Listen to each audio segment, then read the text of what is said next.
किसी भी जीव के शरीर को काट कर उबाल कर खाना ये राक्षसी भाव है, बिल्कुल नहीं। इससे कोई पुष्टता नहीं होती। ये लोगों को बड़ा भ्रम हो गया है, अंडा खाने से, मछली खाने से विटामिन आएगा, पुष्ट होंगे। क्या पुष्ट हो? कौन पुष्ट है? कौन पुष्ट है? हमारे स्वभाव में हारना नहीं, बचपन से हारना स्वभाव हमारा। डरना और हारना ये दो हमारे स्वभाव में, चाहे अभी काट डाले जाए, पर मतलब स्वभाव में नहीं। जैसे हमको कभी मन डरवाया ना, अब बच्चे थे गंगा खिलाए, यार यहाँ भूत है, यहाँ है, वहीं खड़े हो जाते, वहीं रात रुकते। कहाँ भूत है? कौन हमें डर? कहीं कोई डर नहीं, कोई डर नहीं, केवल एक भ्रम। कोई परा ऐसे कौन परास्त कर सकता है? ब्रह्मचर्य रह के देखो और नाम जप करो, बड़ी बड़ी विपत्तियों को रौंद के न निकल जाओ। तो हमसे बता, ब्रह्मचर्य वो पावर है जो आपकी सोच को पॉजिटिव करता है। लोग समझ नहीं पा रहे। और ब्रह्मचर्यहीनता जहाँ जैसे जैसे आती जाएगी, आपकी सोच निगेटिव होती चली जाएगी। निगेटिव सोच ही मृत्यु है और पॉजिटिव सोच ही जीवन है। ये साधक जो अपनी दिनचर्या ठीक नहीं रखते, ये उनके जीवन के लिए बहुत हानिकारक विषय है। हमारे लिए जितना नाम जप आवश्यक है, उतना ही प्राणायाम आवश्यक है, उतना ही व्यायाम आवश्यक है, उतना ही टहलना आवश्यक है, उतना ही सोना आवश्यक है, उतना ही सात्विक आहार आवश्यक है। ये बिल्कुल ध्यान रखें। ब्रह्मचर्य बहुत बड़ी हमारी निधि है। ब्रह्मचर्य संपूर्ण विद्याओं को प्रकाशित कर देता है। ब्रह्मचर्य समस्त वैभवों का स्वामी बना देता है। ब्रह्मचर्य समस्त दुर्भाग्य को मिटाकर सौभाग्य प्रदान करता है। ब्रह्मचर्य संपूर्ण उन्नति का बीज है।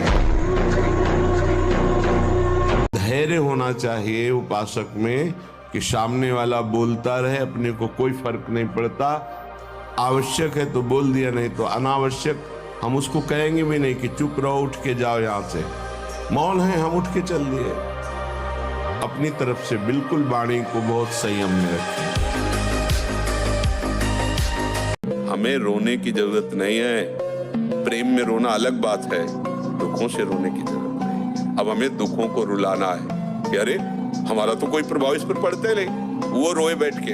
अब हम ऐसे भजन करके ऐसी स्थिति प्राप्त करेंगे कि भारी भारी दुख विपत्तियां हमारे ऊपर आए और वो दुखी हो जाए कि इसके ऊपर कोई प्रभाव ही नहीं पड़ रहा है। जैसे हिरण्यकश्यप दुखी हो गया कि मरेगा कैसे प्रहलाद, मृत्यु दुखी हो रही, कैसे मार पाऊं।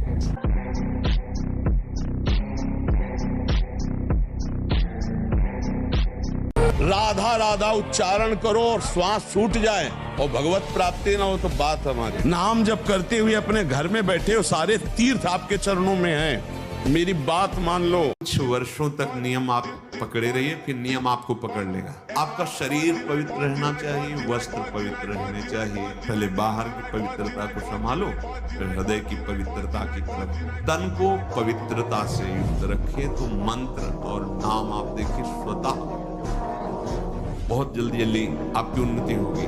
आपकी सोच अच्छी है तो आप थोड़ा कम पैसे वाले भी है ना, गरीब भी है, तो मस्त रहेंगे। सोच सही नहीं है तो चाहे आपके पास अरबों रुपया हो, आपका जीवन नरक जैसा रहेगा, क्योंकि आपकी सोच अशांति, कलह, नाना प्रकार की वासनाओं में, खेल में फंसाकर आपको नष्ट कर देगा।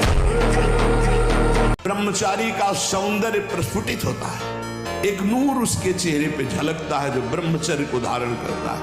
एक नवीन आकर्षण, बालवत चेहरा, एक आकर्षण होता है भागवती। और जिसका ब्रह्मचर्य पुष्ट होने लगता है, उसके शरीर से सुगंध आने लगती है। जो भोगी पुरुष होता है, पास से निकल जाए तो दुर्गंध निकलेगी, और जो ब्रह्मचारी होगा तो उसके शरीर में सौरभ होगा।